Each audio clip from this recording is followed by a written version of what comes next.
ভালো শুরুর পরও মাত্র ১০২ রান, ২৪ রানে ৬ উইকেট হারিয়ে লেজে গোবরে অবস্থা ব্যাটিংয়ে। অবশ্য সাবেক প্রধান নির্বাচক ও বর্তমান বোর্ড পরিচালক বলছেন, বৃষ্টির কারণে মোমেন্টাম হারিয়েছে বাংলাদেশ, সেখানেই হেরেছে টিম টাইগার্স। যখন ইন্টারাপ্ট হয়েছে তখন কিন্তু আমরা কিছু আর্লি উইকেট হারিয়ে ফেলেছি। এই জায়গাটা মোমেন্টামটা একটু চেঞ্জ হয়ে গিয়েছে। তারপরে ওটা এই জায়গা থেকে যদি আমরা ১২৫ বা ১৩০ রান যদি করতে পারতাম তাহলে হতো। তারপরে কিন্তু শুরুটা কিন্তু যথেষ্ট ভালো করেছে। নিউজিল্যান্ডকে একটা চাপের মধ্যে ফেলেছে। শরীফুল কুইক ৩টা উইকেট নিয়ে নিয়েছিল। তো সেই জায়গা থেকে আমরা কিন্তু ওই মোমেন্টামটা ধরে রাখতে পারিনি। টি-টোয়েন্টি মোমেন্টামের খেলা, ব্যাটিংয়ে ভালো শুরু কিংবা বোলিংয়ে চাপে রেখে শুরু করার পরও ধরে রাখতে পারেনি সেটি টাইগাররা।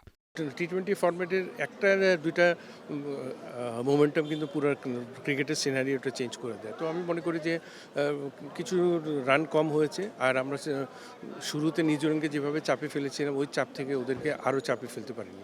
আপস অ্যান্ড ডাউন থাকবে শর্টার ফরম্যাটে, তবে তৈরি করতে হবে নিজস্ব স্ট্যান্ডার্ড। ভালো প্রসেসে থাকা এটা কিন্তু ট্রেমেন্ডাস। এই ফরম্যাটে আপনি বলতে পারবেন না যে সব খেলা আপনি জিতবেন, কারণ ক্রিকেটে আপনার গ্রাফে আপস অ্যান্ড ডাউন সবারই থাকে।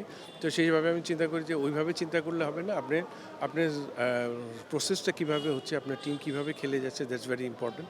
Mamunur Rashid, star news, Dhaka.